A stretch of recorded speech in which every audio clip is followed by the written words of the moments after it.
পিতামাতাকে আইনের কাঠগড়ায় দাঁড় করাচ্ছে, যেখানে আদালতের সামনে সন্তান তার মা বাবার বিরুদ্ধে বলছে, আর মা বাবা তাদের মাথা নিচু করে থাকা ছাড়া আর কোনো পথ তাদের খোলা নেই।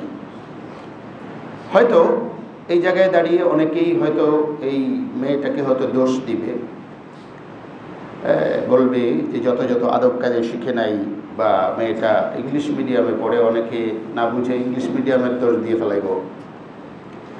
আমি ইংলিশ মিডিয়ামেরও দোষ দিতে চাই না। ইংলিশ মিডিয়ামে কি শিখায় নাকি যে মা বাবার অবাধ্য হোক? ইংলিশ মিডিয়ামে কি এটা কোথাও আছে? আমি সংক্ষেপে বলতে চাই, সন্তান পালন করার ক্ষেত্রে, লালন পালন ক্ষেত্রে মায়ের ভূমিকাটা কি থাকা চাই, আমি এখানে ছোট করে আমি একটু নক করতে চাই। মা বাবা, বিশেষ করে মায়ের কথা আমি একটু বলতে চাই। এটা সন্তান গঠনের ক্ষেত্রে ইসলামে মায়ের ভূমিকাটা কি? প্রিয় হাজরিন, আল্লাহ রাব্বুল ইজ্জত ওয়াল জালাল কোরআনুল কারীমে মা বাবার গুরুত্ব দিয়েছেন। বিশেষ করে কোরআনুল কারীমে এবং হাদিসের মধ্যে বাবার থেকে মায়ের গুরুত্ব একটু বেশি দিয়েছেন, ফজিলত বা মর্যাদাও একটু বেশি দিয়েছেন। সেটার কারণও আল্লাহ বলেছেন, হামালাতহু উম্মুহু কুরহা ওয়া ওয়াদাআতহু কুরহা।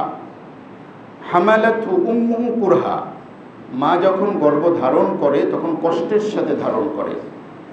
ওয়া ওয়াদাআতহু কুরহা, মা যখন জন্ম দেয় তখন কষ্টের সাথে কি করে জন্ম দেয়। এরপরে যখন লালন পালন করে, দুধ পান করে, এবং সেটাও কষ্টের সাথেই করে থাকে।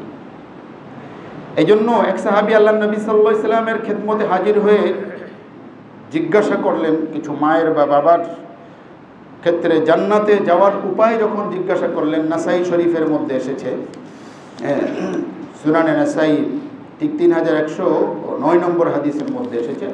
আল্লাহ নবী সাল্লাল্লাহু আলাইহি ওয়াসাল্লাম ওই সাহাবীকে বলেন, ফালজামহা ফাইন্নাল জান্নাতা তাহতা রিজলাইহা, তুমি তোমার গিয়ে মায়ের পার কাছে গিয়ে দাঁড়াও, তাকে তার খেদমত করো। ফাইন্নাল জান্নাতা তাহতা রিজলাইহা, জেনে রেখো জান্নাত হলো তোমার মায়ের দুই পায়ের নিচেই হলো, তাহতা রিজলাইহা, দুই পায়ের নিচে, মায়ের দুই পায়ের নিচেই হলো তোমার জান্নাত।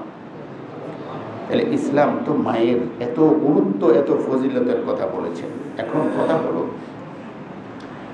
এই ফজিলত, এই মর্যাদার কথা আল্লাহ নবী সাল্লাল্লাহু আলাইহি ওয়াসাল্লাম বলেছেন, কিন্তু মর্যাদা উসুল করে নেওয়া চাই, তাই না?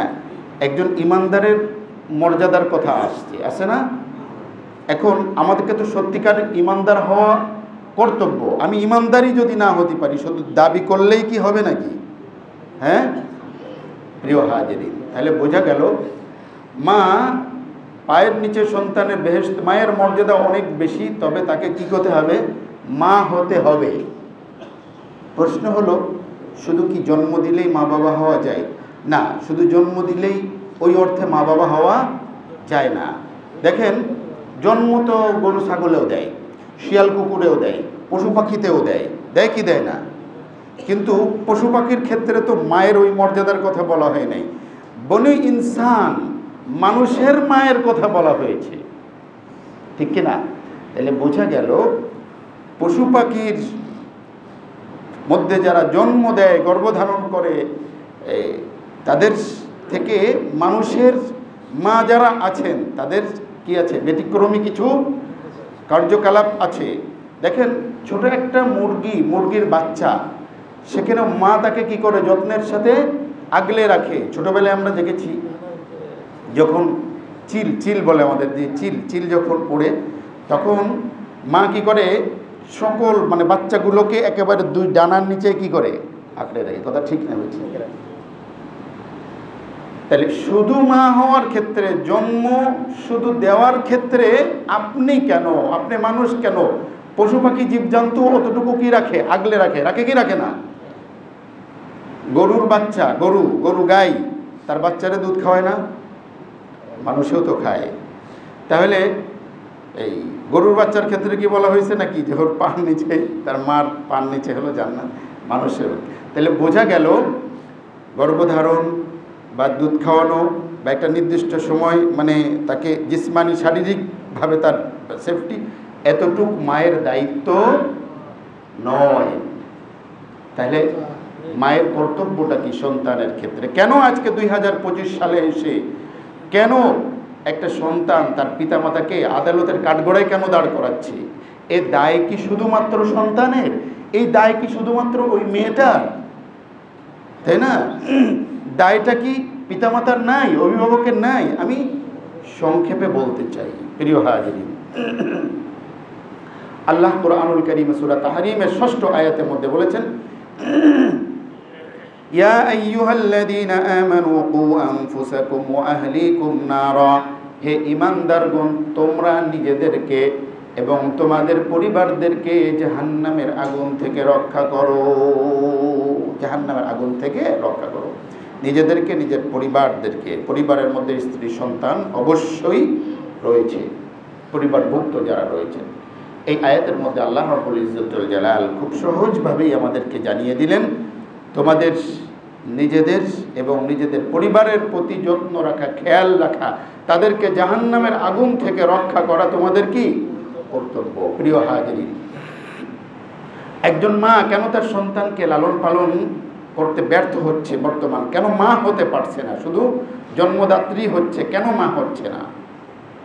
প্রিয় হাজিরিন, যে ঘটনাটা নির্দিষ্ট কেস এসেছে, সেই কেস যে মা বাবার বিরুদ্ধে হয়েছে তারা দুইজনই হলো কর্মজীবী। ভালো করে শুনে রাখুন, দুইজনই হলো কি কর্মজীবী। আমি যদি এই জায়গায় পড়ে এখানে বসে যদি বলি আজকে যে মেয়েদের কর্মটর্মর এত কি দরকার আছে, দেখবেন যে এখানেই অনেক মানুষ আছে যারা আমার এই কথাটা স্বাভাবিকভাবে মেনে নিতে পারবে না। কিন্তু আপনি ভালো করে খেয়াল করে দেখুন, একজন কর্মজীবী মা সত্যিকার অর্থে কি তার সন্তানের হক শতভাগ আদায় করতে পারে কিনা? আপনি একটু ঠান্ডা মাথায় চিন্তা করেন। একজন মা যখন সকালবেলা 8টায় বের হয়ে যাচ্ছে, আর এই ঢাকা শহরে যানজট ঠেলে তার বাসায় পৌঁছাতে হচ্ছে হলো সন্ধ্যায়, হ্যাঁ, এই লম্বা যে ডিস্টেন্স, এই সময়টা সন্তানটা কই থাকতেছে, কার কাছে থাকতেছে, এরপরে আসতে আসতে শরীর ক্লান্ত শ্রান্ত হয়ে রাতে বেলায় মহিলারও তো একটু কি বিশ্রামের দরকার আছে। সে কি প্রপার তার সন্তানদের যত্ন নিতে পারছে কি পারছে না, এই বিষয়টা একটু ঠান্ডা মাথায় চিন্তা করবেন। তো এই নির্দিষ্ট কেসের মধ্যে দেখা গিয়েছে মা বাপ দুইজনই কর্মজীবী এবং মেয়েটা অভিযোগ করে বলছে যে তার মায়ের সাথে বলে 5 বছর তার ঠিক মতো কথা হয় না। অনেকে মেয়েটাকে মানসিক রোগী বলছে, কিন্তু আমি তাকে ওই অর্থে মনে করি না যে আসলে সে মানসিক রোগী। আসলে তার মানে পারিবারিক চাপের কারণে সে একটা ট্রমার মধ্যে দিয়ে যাচ্ছে, আমার কাছে যেটা মনে হয়। আসলে ওই অর্থে সে পাগল না। এত সুন্দর আপনি দেখবেন ইংলিশ বলতেছে, এত চমৎকার। প্রিয় হাজিরিন, তো আমি এখানে একটু নক করতে চাই। তো আমাদের মায়েদের ভূমিকার কথাই আমি বলবো। বাবা তো আছেনই, বাবা তো বাইরেই থাকেন। তো মায়েদের ভূমিকা, সন্তান প্রতিপালনে মায়েদের ভূমিকা কি? কুরআনুল কারীমে আল্লাহ রাব্বুল ইজ্জতুল জালাল সূরা বাকারার মধ্যে বলেছেন, ওয়াল ওয়ালিদাতু ইউরদি'না আওলাদাহুন্না হাওলাইনি কামিলাইনি লিমান আরাদা আন ইউতিম্মার রাদাআ। আল্লাহ বলছেন মায়েরা, ওয়াল ওয়ালিদাতু ইউরদি'না আওলাদাহুন্না, মায়েরা তার সন্তানকে দুধ পান করাবে একেবারে পরিপূর্ণ কয় বছর? 2 বছর। তাহলে 1 নম্বরে দেখুন, সন্তানের মানে মায়ের উপর সন্তানের 1 নম্বর অধিকার হলো মা তার সন্তানকে দুগ্ধ পান করানো, এটা সন্তানের অধিকার। এই 2025 সালে এসে অনেক মায়েরা আছে সন্তানদেরকে দুধ পান করাতে চায় না। এখন তো মাশাআল্লাহ ডাক্তারদের কিছু চাপাচাপির কারণে মায়েরা তাও দুধ খাওয়াচ্ছে, কিন্তু একটা সময় এসে দেখেছি মায়েরা দুধ খাওয়াতে চাচ্ছে না সন্তানদেরকে।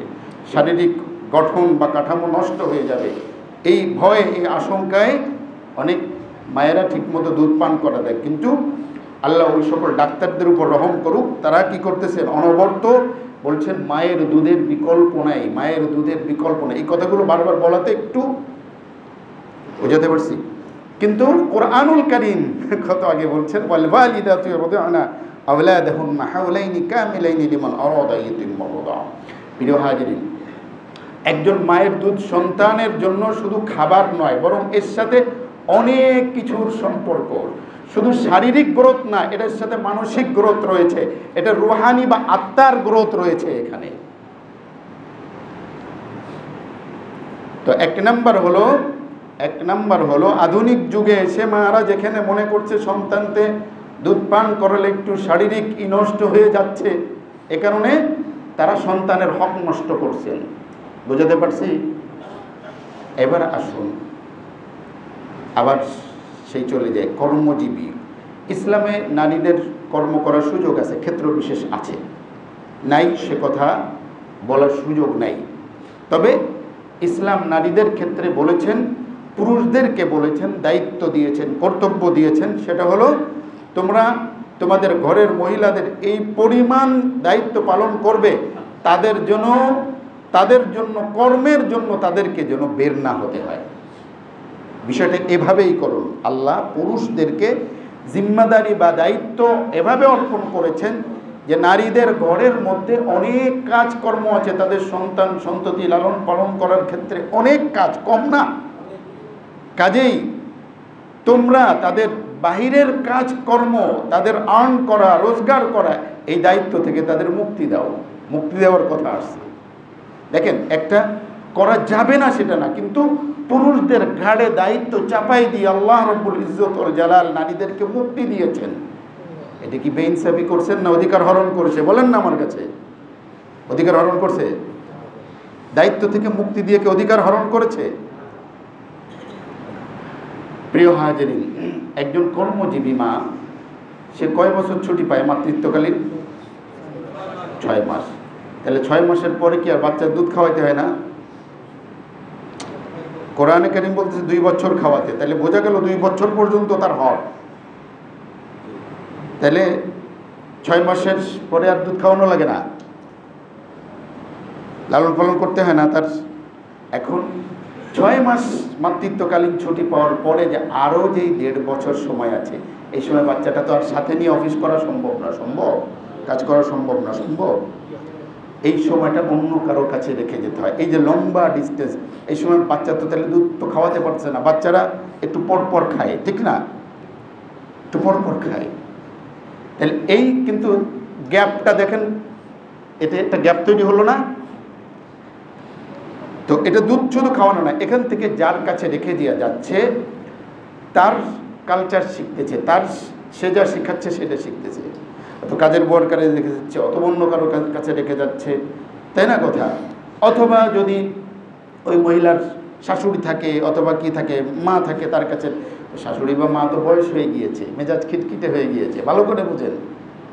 বয়স বেশি হয়ে গেলে মেজাজ খিটখিটে হয়ে যায় না? হয় কি হয় না? হয়, অনেকটা হয়ে যায়। আপনি ছোট বাচ্চা যার কাছে থাকবে তার স্বভাব পাবে, এটা মাথায় রেখেন। ছোট বাচ্চা যার কাছে থাকবে, যার সাথে সময় কাটাবে, তার কি থাকবে?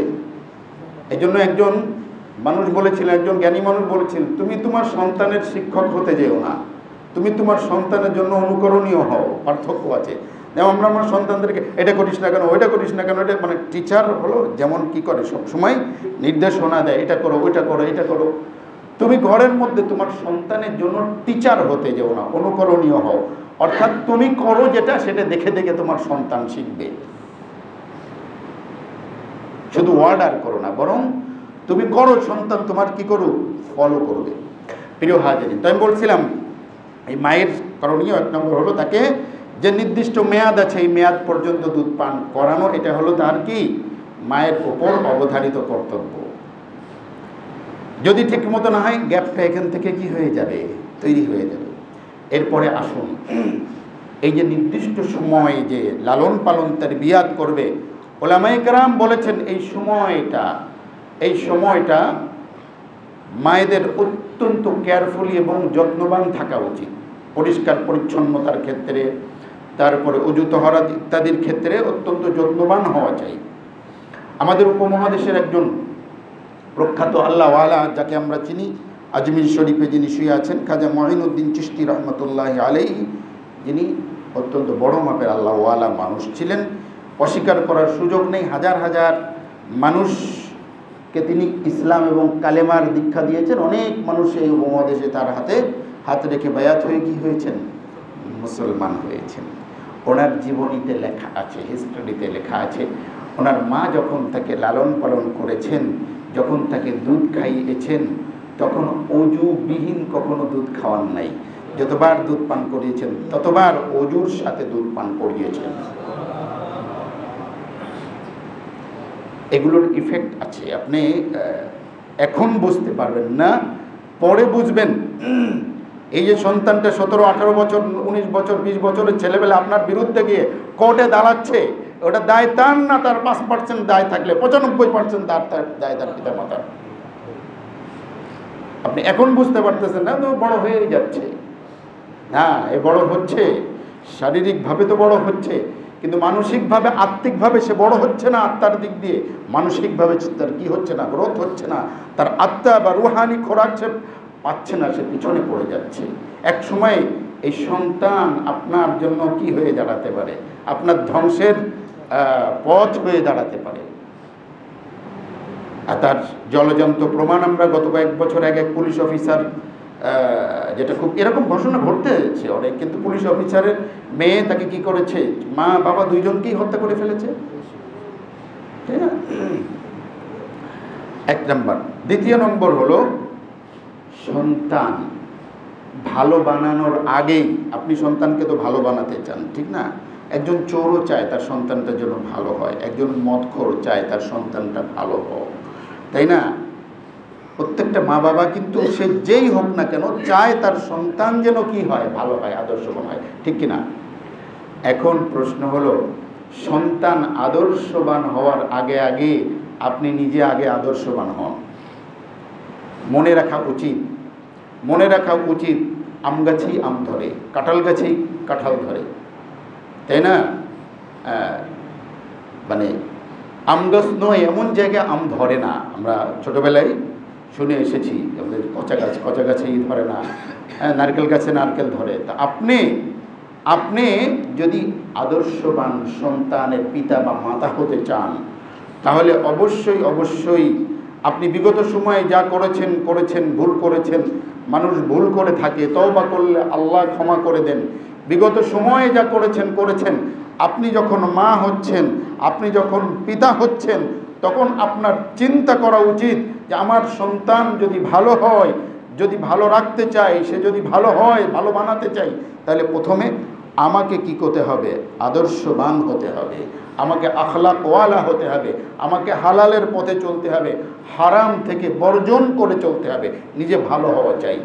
আমার অভিজ্ঞতা থেকে বলি, কম্পেয়ার বা তুলনা করে বলি, এমনও অনেককে দেখেছি যে যারা বেশ ভালো একটা জব করে, কিন্তু মানে অনেক আছে না যে পদমর্যাদায় খুব ভালো, কিন্তু বেশ করে গভর্নমেন্ট সার্ভিস যারা করে তাদের আসলে সব মিলে সুযোগ সুবিধা কতই বা আছে আর কি। যদি সত্যিকার অর্থে হক হালালিভাবে চলতে চায়, আর 3-4টে পোলাপন যদি থাকে, তাহলে কিন্তু কষ্ট করেই চলতে হয়। হ্যাঁ, ঠিক কিনা? কষ্ট করে চলতে। তো এমন অনেককে দেখেছি সৎ অফিসার যারা জীবনযাপন করেছেন, কষ্ট করে সাবলেট থেকেছেন, 3-4টে ছেলে মেয়ে কষ্ট করে কি করেছে, লালন পালন করেছেন। অত দেখা যাচ্ছে অনেক, যেখানে হাজার হাজার টাকা করে যেখানে পড়াইছেন হলো এরকম মোটামুটি স্কুলে, সেখান থেকে তাদের সন্তানদেরকে কি করেছেন, লালন পালন হয়ে তারা আজকে অনেক ভালো ভালো জায়গায় চলে গিয়েছে। কারণ মা বাবা তার সন্তানকে হালাল উপার্জন দিয়ে কি করেছেন, শিখিয়েছেন, মানুষ করেছেন। আল্লাহ রাব্বুল ইজ্জত ওয়াল জালাল, ওয়া কানা আবুহুমা সালিহা, পিতামাতা যদি নেককার হয়, ভালো করে মনে করুন, সন্তানকে আল্লাহ ধ্বংস করেন না, নষ্ট করেন না। মুসা খিজিরের কথা আমরা স্মরণ করতে পারি। দেয়ালটি নুয়ে পড়েছিল। আল্লাহ রাব্বুল ইজ্জত ওয়াল জালাল খিজিরকে বললেন, দেওয়ালটা ঠিক করে দিন। মুসা আলাইহিস সালাতু ওয়াস সালাম বাদ সাধলেন, বলেন এই এলাকার লোকজন আমাদেরকে একবেলা আপ্যায়নই করলো না, তাদের নুয়ে পড়া দেওয়ালটা বিনা পারিশ্রমিকে কীভাবে ঠিক করে দিই। খিজির আলাইহিস সালাতু ওয়াস সালাম ঠিক করে দিয়েছিলেন। পরবর্তীতে ব্যাখ্যা দিয়েছিলেন, ওয়া কানা আবুহুমা সালিহা, বলে এই দুইজন এতিম বাচ্চাদের এই সম্পদ, আর আল্লাহ আমাকে নির্দেশ দিয়েছেন এটাকে ঠিক করার জন্য, এই জন্য ঠিক করার নির্দেশ দিয়েছেন। ওয়া কানা আবুহুমা সালিহা, এই দুটো বালকের বাবা একজন নেককার পরহেজগার মানুষ ছিলেন। এজন্য আল্লাহ নবীকে নির্দেশ দিয়েছেন এই দুটো সন্তানের জীবন, তাদের ভবিষ্যৎ যেন কি হয়, সুন্দর হয়, তারা যেন নষ্ট না হয়ে যায়, তাদের সম্পদকে কি করুন, সংরক্ষণ করার জন্য নবীকে নির্দেশ দেওয়া হয়েছে। এই জন্য নেককারদের সন্তান সাধারণত আল্লাহ অনেক সময় পরীক্ষায় ফেলেন। নূহ আলাইহিস সালাতু ওয়াস সালামের সন্তান দিয়ে পরীক্ষা করেছেন, সে তো একটা সন্তান দিয়ে, আরও 3টে সন্তান যে অনেক ভালো করেছিল, তাদের বংশধরই তো আমরা। নূহ আলাইহিস সালামের ওই 3 সন্তানই বংশধর, কিন্তু গোটা পৃথিবীর মানুষ হিসাব করলে তাই বলে আর কি। তো আল্লাহ রাব্বুল ইজ্জত ওয়াল জালাল বলেছেন যে দেওয়াল ঠিক করে দিন। তা আপনি আপনার সন্তানকে যদি ভালো জায়গায় দেখতে চান, আপনি আপনার সন্তানকে যদি ভালো করতে চান, মানুষ করতে চান, তাহলে আগে আপনি নিজেই ভালো মানুষ হওয়ার চেষ্টা করুন। নিজে ভালো মানুষ না হলে আপনার সন্তানকে আপনি কিভাবে ভালো মানুষ করবেন? বোঝাতে পারছি? মায়েদের জন্য কর্তব্য যে আমি ঠিক মতো ভালো মা হতে পারছি, ভালো মানুষ হতে প্রথম ভালো মানুষ হতে হবে, তারপরে ভালো মা হওয়া। এই বিষয়গুলো কি করতে হবে? খেয়াল করতে হবে। 3 নম্বর যে বিষয়টা, সেটা হলো আজকে 2025 সালে এসে প্রত্যেক মা বাবা তার সন্তানের শিক্ষার জন্য খুবই তৎপর। আমরা যখন ছোটোবেলায় লেখাপড়া করেছি তখন দেখেছি ওই মানে ঘরের থেকে বের হয়ে গিয়েছি অনেকেই, যারা এরপরে অনেক ছেলে পেলে এদিক সেদিক ঘুরে টুরে এসে ডাঙ্গুলি টুলি খেলে এসে কোনো দিন মনে চাইল স্কুলে গিয়েছে, কোনো দিন যায়নি, এমন হয়েছে কি না? স্কুল ফাঁকি দেওয়া, যেটা তো স্কুল ফাঁকি দেওয়ার মধ্যে অনেক একটা মজা ছিল, যারা এখানে একটু সিনিয়র পার্সন আছে এটার একটা। আবার যদি টিচাররা পরে ধরতে আসে, যখন 2 দিন পরে টিচার আসলে রোগ ব্যাধি ছিল, এটা নানাবিধ একটা অজুহাত। যখন টিচাররা কখন ধরতে পেরেছে, একেবারে পাছা লাল করে দিয়েছে। আল্লাহ, তো সেই সমস্ত টিচারদেরকে কিন্তু আমরা এখনো কি সম্মানের সাথে কি করি? আল্লাহ। প্রিয় হাজিরিন, তো 2025 সালে এসে কিন্তু এই স্কুল ফাঁকি দেওয়ার সুযোগ নেই। কেন? এখনকার মা বাবারা সন্তান যখন মায়ের পেটের থেকে পড়ার সাথে সাথেই চিন্তা করে তোরে কোন স্কুলের মধ্যে পড়াবো আর কি। হ্যাঁ, এভাবেই চলতে থাকে। এটা ভালো, তবে বেশি ভালো না। বোঝাতে পারছি? বেশি ভালো। আল্লাহর নবী সাল্লাল্লাহু আলাইহি সাল্লাম বলেছেন, মুরু সিবিয়ানাকুম বিসসালাতি হুম আবনাউ সাবঈ সিনিন। তোমাদের সন্তানদেরকে নামাজের নির্দেশ দাও বয়স যখন কত? 7 বছর। হযরত আশরাফ আলী থানভী রাহমাতুল্লাহি আলাইহি বলেছেন, এখান থেকে বোঝা যায় একটা সন্তানকে 7 বছর বয়সের আগে তার পড়ালেখার জন্য ছাপাছাপি করা যাবে না। কেন? শরীয়তে নামাজের নির্দেশ দেওয়ার কথা বলেছে 7 বছর। হ্যাঁ, পড়ালেখা শুরু করানো যায়, কিন্তু অনেক চাপ দেওয়া লেখাপড়ার জন্য 7 বছরের আগে না। এই হাদিস থেকে বোঝা যায়, থানভী রাহমাতুল্লাহি আলাইহি বলেছেন। তো বাচ্চাদেরকে ছোটবেলা থেকেই তাই দেখবেন 4 বছর বয়সী মানে কত ধাপ করে তাকে পড়ালেখা করার জন্য তৎপর। মা বাবার টেনশনের আর কি থাকে না, শেষ থাকে না। এত বেশি টেনশনের দরকার নেই।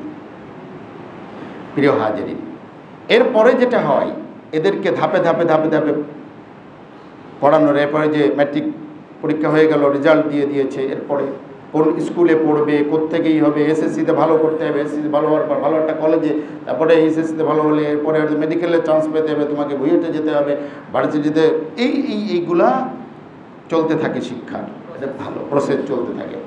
প্রিয় হাজিরিন, এটা নির্দিষ্ট জায়গায় ঠিক আছে, কিন্তু এতে অতিমাত্রার বাড়াবাড়ি করা কখনো কি না, কাম্য না। অনেক সময় এমনও হয়, হয়তো কোনো কারণে 5-এর জায়গায় 4.8 হয়ে গিয়েছে, মা বাবার তিরস্কারের ঠেলায় বা অভিভাবকদের এত চাপাচাপির কারণে ওই সন্তানটা ওই প্রমায় চলে যায়, সমস্যায় চলে যায়, অনেক সময় সুইসাইডও করে ফেলে। এই যে অতিমাত্রার জিপিএ 5 একমাত্র দুনিয়ার জীবনে প্রতিষ্ঠিত হওয়ার সফলতার একমাত্র মাধ্যম না।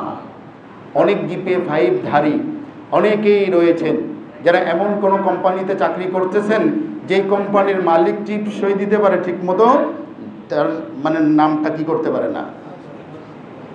আছে কি নাই? তাহলে আপনি কি করে বললেন জিপিএ 5? এখন আপনি কি বলবেন যে কোম্পানির মালিকের থেকে যে চাকরি করে তার বেশি? প্রিয় হাজির, তো একমাত্র সফলতার চাবিকাঠি মাধ্যম এটা হয়। সন্তানদেরকে আমাদের পিতামাতারা বর্তমান 2025-এর কথা বলি, তাদের মানে সার্টিফিকেট নির্ভর পড়ালেখার জন্য এত বেশি আগ্রহী এই একটা সাইড ধরার কারণে বাকি যে আরো অনেক সাইডে তাদের শিক্ষার রয়েছে, এই সবগুলো সাইডগুলো কি করে দেওয়া হচ্ছে, বাতিল করে দেওয়া হচ্ছে। যার কারণে ছেলে মেয়েরা তো সার্টিফিকেট তাদের মানে মজবুত হচ্ছে, ওজনদার হচ্ছে, ভালো বড় জায়গায় চলে যাচ্ছে, কিন্তু অন্য শিক্ষা না থাকার কারণে পিতামাতার প্রতি তার যে কর্তব্য বা দায়িত্ব আছে সেটা সে শিখে নেয়। কেননা মা বাবা তো ওই শিক্ষা তাকে দেয় নাই, না দিলে শিখবে কোত্থেকে? বুঝতে পারছি? তো এই জন্য সন্তান তো ইংলিশ মিডিয়ামে আমি তাকে অনেক খরচ করি, ইংলিশ মিডিয়াম পড়ানো তো অনেক ব্যয়বহুল। ইংলিশ মিডিয়ামে শিখে আমি তাকে শিখালাম অনেক, সে আমেরিকার স্বপ্ন দেখে, জাপানের স্বপ্ন দেখে, অনেক ইসের স্বপ্ন দেখে, কিন্তু মা বাবার পায়ের নিচে, মায়ের পায়ের নিচে যে জান্নাত, এটা সে তার মাথার মধ্যে নাই। তো সেজন্য তো মা দায়ী, বাবা দায়ী, কারণ ওটা তো আমি তাকে শিখাই নাই ছোটবেলায়, আমি তার সামনে সে প্র্যাকটিস করি নাই। বোঝাতে পারছি প্রিয় হাজিরিন? তো এই জন্য আমাদের উচিত সন্তানের একাডেমিক শিক্ষায় তাদের প্রতিষ্ঠিত করার সাথে সাথে আমাদের ভেতরের যে রুহানি যে শিক্ষা আছে, তারবিয়াতুল কুলুব, অন্তরের যে তারবিয়াত আছে, এটাও শিক্ষা করা যায়। এই জন্য আল্লাহ রাসূল সাল্লাল্লাহু আলাইহি ওয়াসাল্লাম বলেছেন, তোমার সন্তানকে 7 বছর হলে নামাজে অভ্যস্ত করো, 10 বছর বয়সে কি করো, তাকে প্রয়োজনে শাসন করো। ইসের মধ্যে রয়েছে, মিশকাত শরীফের মধ্যে রয়েছে, তোমরা তোমাদের পরিবারের ব্যাপারে সজাগ থাকো, শাসনের লাঠি কখনো উঠায় নিও না, অর্থাৎ শাসন অব্যাহত রাখো। প্রিয় হাজিরিন, আমরা যেমন তাকে করি, সে জিপিএ 5 না পাওয়াতে তাকে তিরস্কার করছি, গালমন্দ করছি, কোচিংয়ে না যাওয়ার কারণে গালমন্দ করছি, অন্য ইসের কারণে গালমন্দ করছি, তাকে তিরস্কার করছি। সন্তানের বয়স এখন 10 বছর, 12 বছর, 13 বছর, 14 বছর, সে এসএসসি পরীক্ষার্থী, পরীক্ষা দিয়েছে। সন্তান সারাদিন কয়েকত নামাজ পড়লো কি পড়ো না, সে কথা কি জিজ্ঞাসা করেছি? কোনো ওয়াক্ত নামাজ না পড়ার কারণে তাকে কি তিরস্কারের আওতায় এনেছি? আনি নাই। বোঝাতে পারছি? তো আমি তো তাকে তার আখলাক নির্মাণ করার ক্ষেত্রে, তার চরিত্র গঠনের জন্য আমি তো তাকে সময় দিচ্ছি না, আমি তাকে জবাবদিহিতার আওতায় আনতেছি না। তো যে জন্য আমি তাকে জবাবদিহিতার আওতায় আনতেছি সে বিষয়ে সে সাকসেস হচ্ছে, কিন্তু যে বিষয়ের জবাবদিহিতার আওতায় আনছি না সে বিষয়ে সে তো 0-0 হয়ে যাচ্ছে। এখানে একটা কথা মনে রাখুন, আপনি দেখবেন হয়তো আজকে আপনার বয়স 40 বছর, 50 বছর, আপনি আপনার সন্তান তার দেখতে চান সে একজন ডাক্তার হোক, ইঞ্জিনিয়ার হোক, এরকম হোক, এটা আপনি দেখতে চাচ্ছেন, কিন্তু আপনার বয়স যখন 70 বছর, 80 বছর হয়ে যাবে, তখন ওই বয়সে আপনি আপনার সন্তানকে কোন জায়গায় দেখতে চান? আপনি আপনার সন্তানকে তখন তার একাডেমিক যোগ্যতা কি, ওটা আপনার দেখতে মনে চাবে না। তখন আপনার মনে চাবে আমার সন্তান আমার মাথার কাছে বসে আমার একটু গল্প করুক, আমার অসুস্থতা হলে সে আমার একটু খবর নিক, আমার একটু ডাক্তারের কাছে নিয়ে যাক। এইটাই হলো একজন মা বা বাবার কি থাকে, কামনা থাকে, ঠিক না বেঠিক? একজন 72 বা 80 বছর বয়সের বাবাকে জিজ্ঞাসা করে দেখুন, মাকে জিজ্ঞাসা করে দেখুন, সন্তানের ব্যাপারে উনি চায় কি। আমি কি ঠিক বলছি না ঠিক বলছি? তাহলে যেটা আপনি 80 বছর বয়সে গিয়ে চাবেন, আপনি কেন যখন প্রথম মা বা বাবা হচ্ছেন 30 বছর বয়সে কেন সেটা আপনি চাচ্ছেন না? আজকে আমাদের অনেক সন্তান, তাদেরকে আমরা সেভাবে গড়ে তুলেছি, তাদেরকে লেখাপড়া দিয়ে তারা আজকে বিদেশে হয়ে গিয়ে প্রতিষ্ঠিত হয়েছে। এমনও দৃষ্টান্ত রয়েছে। জাহাঙ্গীরনগর বিশ্ববিদ্যালয়ের একজন প্রফেসর, তিনি তার ঘরের মধ্যে মরে পচে 3 দিন পচেছিল, যখন মানে লাশ গলা শুরু হয়েছে, দুর্গন্ধ ছুটেছে, তখন পাশের বাসার মানে ফ্ল্যাটের লোকজন এসে তাকে করে পুলিশের মাধ্যমে ভেঙে বের করেছে। তো তার কেউ নাই, সব আছে, সব বাইরে, সব বড় বড় জায়গায় প্রতিষ্ঠিত দেশের বাইরে গিয়ে। তাহলে কি একজন বাবা মা কি এতেই কি সে সন্তুষ্ট যে আমার জীবনের শেষে কি আমি এখানে কি আপনি দেখতে চান নিজেকে যে আমি মরে থাকবো আমার মানে লাশ গলে পচুক, দুর্গন্ধ বের হোক, আর কি আমার লাশ প্রতিবেশী এসে কি বের করুক। আপনি কি এই জায়গায় দেখতে চান? কোনো মা বাপ কিন্তু, এই জন্য বললাম, একজন 70-এর ঊর্ধ্ব মা বা বাবাকে জিজ্ঞাসা করুন যে সে তার সন্তানের ব্যাপারে কি চায়, কি সন্তানের সার্টিফিকেটের মূল্য কি বেশি তার কাছে, নাকি সন্তান পিতামাতার খেদমত করুক, সেবা করুক, খোঁজ খবর রাখুক, একটু প্রয়োজনে মা বা বাবার মাথাটা একটু টিপে দিক, হ্যাঁ একটু খেদমতারি করুক, এটাই কাম্য। আপনি একটু নিজেই মিলাই দেখেন। প্রিয় হাজির, তো যেটা আমি 70 বছর বয়সে গিয়েছি, এখন কেন সেটা চাচ্ছি না, কেন সন্তানের মানে একাডেমিক যোগ্যতা একমাত্র এবং একমাত্র আমাদের কাছে মুখ্য। এজন্য সন্তান একাডেমিকভাবে সে প্রতিষ্ঠিত হয়ে যাচ্ছে, কিন্তু সন্তান ব্যাগে আসক্ত হয়ে যাচ্ছে, হ্যাঁ খারাপ জায়গায় চলে যাচ্ছে, এ বিষয়ে আমাদের কোনো কি নেই, টেনশন আমরা করি না। আল্লাহ হেফাজত করুক। প্রিয় হাজরিন, আমি বলছিলাম বিশেষ করে মায়েদের কথা, বিশেষ করে মা বাবা দুজনের তো আছে, মায়েদের সন্তানের প্রতি মায়েদের কর্তব্যটা একটু বেশি থাকে। মারা যেমনভাবে গড়ে তোলে সন্তান কিন্তু সেভাবেই গড়ে ওঠে। এই জন্য বলে যে পারিবারিক শিক্ষা, কেউ যখন অসদাচরণ করে আমাদের মানে এই করে উল্টাপাল্টা, কোনো পারিবারিক শিক্ষার অভাব আছে। তো পারিবারিক শিক্ষাটা আসলে একজাক্ট কার থেকে আসে? পারিবারিক শিক্ষা মানে হলো মায়ের শিক্ষা। পারিবারিক শিক্ষা মানে হলো কি? মায়ের শিক্ষা। মা যেভাবে শিক্ষা দেবে সন্তান সেভাবে গড়ে উঠবে। আমি ছোট্ট একটা ঘটনা শেয়ার করতে চাই ইতিহাসের পাতা থেকে। হযরত রবিআতুর রায় রহমতুল্লাহি আলাইহি, হাদিসের পাতায় তার নাম রয়েছে হযরত রবিআ। ইমাম মালিক রহমতুল্লাহি আলাইহির উস্তাদ, 4 ইমামের এক ইমাম, ইমাম মালিকের উস্তাদ রবিআতুর রায়, যিনি মদিনার মসজিদের নববীতে বসে বসে তিনি হাদিসের দর্স দিতেন। রবিয়া যখন দর্স দিতেন, বিশ্বের বিভিন্ন প্রান্ত থেকে স্টুডেন্টরা এসে একেবারে পুরো মসজিদের নববী গুম গুম আওয়াজ হতো, হাদিসের দর্স হতো। রবিআতুর রায়ের মা তাকে এমনভাবে সংক্ষেপে বলি লালন পালন করেছিলেন, রবিয়া যখন মাতৃগর্ভে, তখন তার বাবা চলে গিয়েছিলেন এক জিহাদে। জিহাদ থেকে আসতে আসতে অনেক দীর্ঘ সময় হয়ে গিয়েছিল। এর মধ্যে মা তার সন্তানকে লালন পালন করেছেন। সন্তান যুবক হয়েছে, বাবা অনেক বছর, প্রায় 25-26 বছর পরে আসছেন। আসছে ঘর বাড়িও চেনার মতো নেই, তারপরেও আসছেন। এসে যখন ঘরে ঢুকবেন, তখন দেখে এক যুবক এসে বলে বাধা দিয়েছে, আপনি কোন ঘরে ঢোকেন? এটা আমার ঘর। ফাজলামি শুরু করেছেন। একজন মানে ভদ্র ফ্যামিলির ঘরে এরকম অনুমতি ছাড়া আপনি ঢুকতেছেন, আপনার সাহস তো কম না? এই কথা দেখে বাপ বলছে, তুমি কেটা, তুমি আমার ঘরে? এই বাপ চেনে না, সন্তানও চেনে না। আল্লাহ, লোকজন আসছে, জড়ো হয়েছে, কি হয়েছে? মহিলা ভিতর থেকে শুনছে, শোনার পরে আওয়াজ দিয়ে ছেলেকে ডাক দিয়ে বলছে, ঠিক আছে উনি তোমার আব্বা, ওনাকে ই করো। আসছেন, সংক্ষেপে বলি। এরপরে দেখা যাচ্ছে খাওয়া দাওয়া হয়েছে, স্বামী স্ত্রী কথাবার্তা হয়েছে। ছেলে এখান থেকে হেঁটে হয়ে সে মসজিদের নববীতে বিশাল বড় হাদিসের হালাকা চলছে। আল্লামা তাকি উসমানী হিসেবে উল্লেখ করেছেন, ইবনে আব্দুল বার উল্লেখ করেছেন। তো এরপরে তো জিজ্ঞাসা করছে, তোমার কাছে তো আমি অনেক টাকা পয়সা রেখে গিয়েছিলাম, সেগুলো কি করছো? বলে আমি খরচ করে ফেলেছি। খরচ করছো? বলে খরচ যেখানে করছি ভালো জায়গায় করছি, তবে আপাতত আপনি একটু মসজিদের নববী থেকে ঘুরে দেখে আসেন, সেখানে কি দৃশ্য দেখেন দেখে আমার একটু জানাই। তো ভদ্রলোক মসজিদের নববী পাশেই বাসা, মসজিদের নববীতে ঘুরে দেখেন একজন যুবক, মানে ওই সময় তো বাপ ছেলে লাগালাগি হয়েছে আর কি, সে তো ভালো করে খেয়াল করে নেই আর কি। তো গিয়ে দেখছে যে যুবক, সুদর্শন যুবক, দূর থেকে দেখছে যে সে মানে এরকমভাবে হাজার হাজার স্টুডেন্ট পড়ছে, হাদিসের দর্স দিচ্ছে। তো ফিরে ঘুরে আসে, বলে কি দেখলেন? বলে দেখলাম যে একটা যুবক, ইয়ং একটা ছেলে, খুব বিশেষ সাথে দিচ্ছে, হাজার হাজার স্টুডেন্ট। তো বলছে, যদি এরকম একটা যুবক সন্তান আপনার হতো তাহলে আপনি কি মনে করতেন? বলে এরকম যুবক সন্তান আমার হলে তো অনেক ভালোই হতো।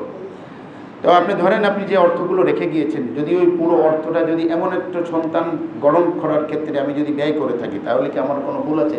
বলে বলো কি তুমি, এমন একটা সন্তানের জন্য যদি আমার এরকম অর্থ নাই, যদি এরকম 10 গুণ অর্থ থাকতো, তবুও আমি এমন একটা সন্তান যদি আমার হতো, তাহলে তো আমি অনেক শুকরিয়া আদায় করতাম। বলে ওই যে ছেলেটা, যে যুবকটা, হাদিসের দার্স দিচ্ছে হাজার হাজার তালেব ইলম, ওই হলো আপনার সেই সন্তান।